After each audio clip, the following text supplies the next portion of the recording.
Hi, this is Roger from My Own Little Kitchen. And we have Tippy Tap Toes here. She always loves to be with me. Today, for the second part of my Valentine's Day, I'm making a heart-shaped cookie. It's going to be 2 layers. The top layer is going to have a cutout, and there's going to be raspberry jam in the middle of it.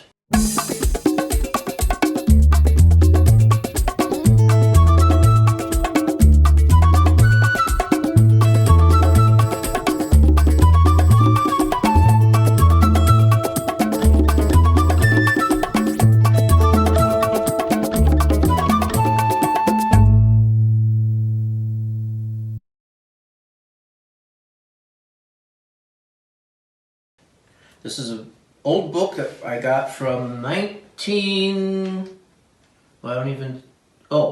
December of 1976. This is a basic butter recipe that you can use for all different kinds of cookies. And for this Valentine's Day sweet treat cookie recipe, you will need the following ingredients.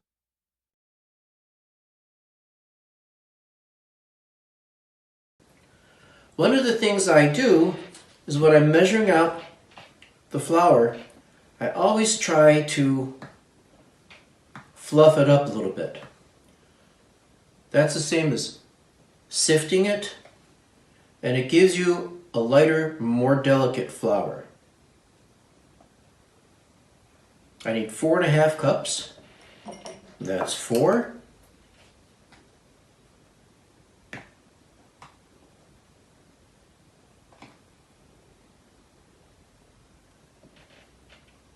And a half. This recipe calls for 4 ounces of melted semi-sweet chocolate. You can use the squares that come in the store, but since I already have semi-sweet chocolate chips, I'm going to use these instead. Now you can melt the chips in the microwave in 30-second increments, but I'm old school. I like to use a double boiler. A double boiler is 2 pots, one that sits on top of the other. And once you have the water just gently simmering, it cannot touch the bottom, by the way, just a little bit of water, you put your pot over. And then, as the chocolate melts, as it's already starting to do, you just keep stirring it around.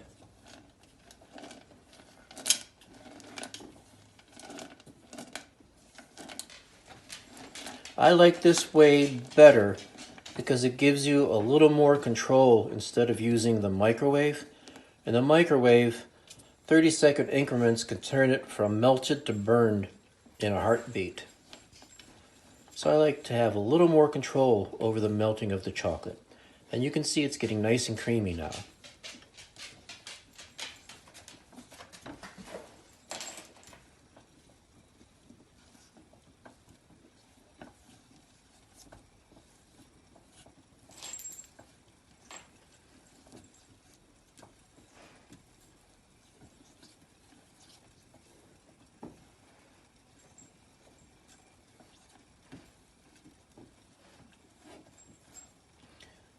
And again, you don't want the water in the bottom pot to be boiling really, really high, like a rolling boil. You just want a gentle simmer.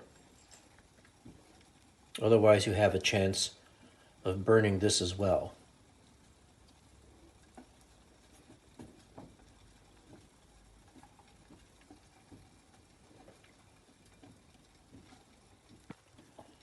Easy peasy. So this is going to be the filling for in between the cookies. All I have here is just regular raspberry preserves. I'm going to heat that up to loosen up so it's spreadable as opposed to what it is now.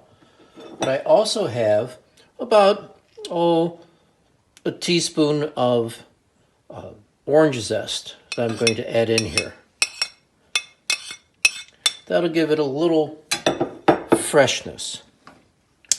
Now you don't want to do this on a high heat because of the sugar content, and you don't want this to get super hot.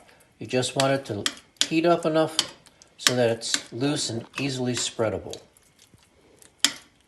As you can see, it's much looser now and it's going to be easily spreadable.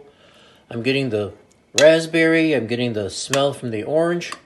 So we're going to shut this off and let it cool down a little bit.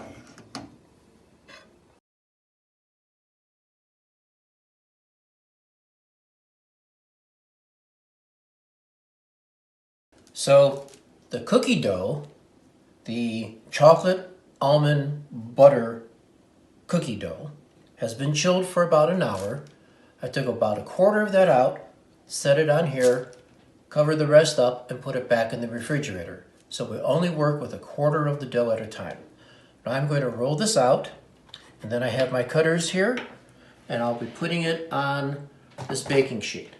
The best way to roll this out is to put it on wax paper, and then cover it with another sheet of wax paper, and start rolling. You want this to at about a quarter of an inch thick.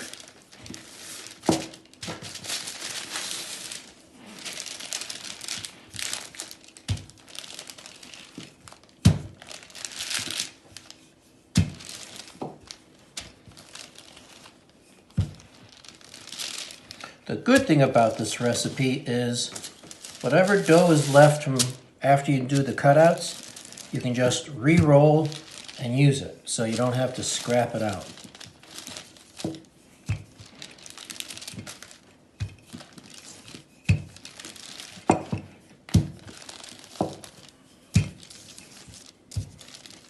Let's check.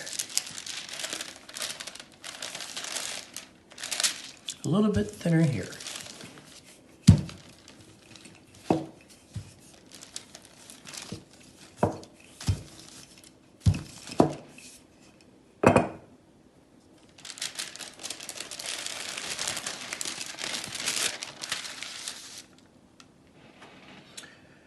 Now let's see how many we can get from here. First I'll do the complete heart shape.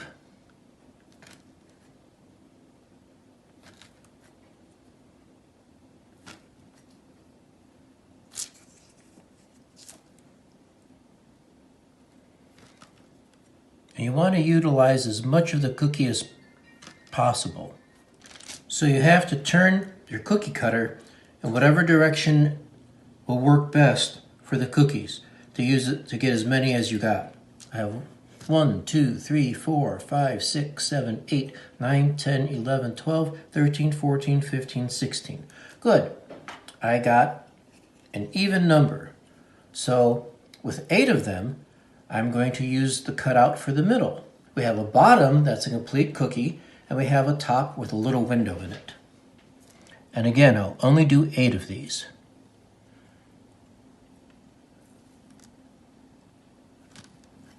One, 2, 3, 4,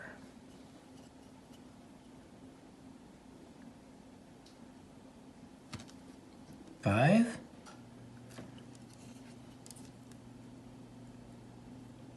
6, 7,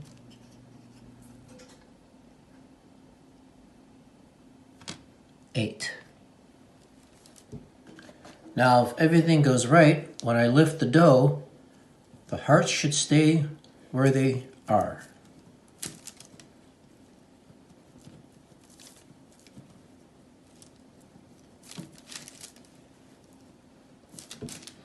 And you can see how it's getting sticky again. That's why you have to keep the rest of the dough refrigerated. As you can see, all the cookies, the tops, bottoms, and the extra hearts are all done. They're all cool. And now I'm going to get ready to assemble, fill, and powder them. All right, now it's time to start assembling the cookies. What I'm going to do first is I'm going to take the ones with the cutouts and I'm going to dip them one side only in powdered sugar and put them on the sheet tray here. You don't want to powder them after you put the jam in there. Otherwise, the jam gets covered and you can't really see the jam.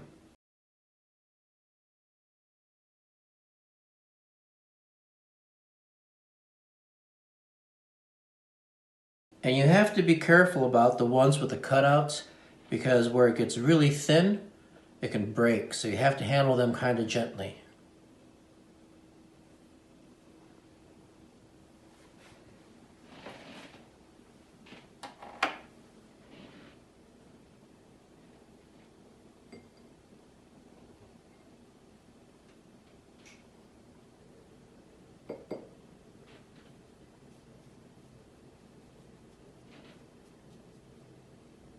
So I'll go ahead and assemble the rest of these, and I'll show you the finished product.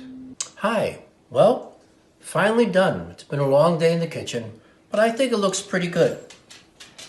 Here we have the turtles that we made. Now, to be totally honest, I cooked these for 2.5 hours in the slow cooker. 2 hours probably would have been beneficial. These have a slightly burnt taste, but to me, I like the taste of burnt chocolate.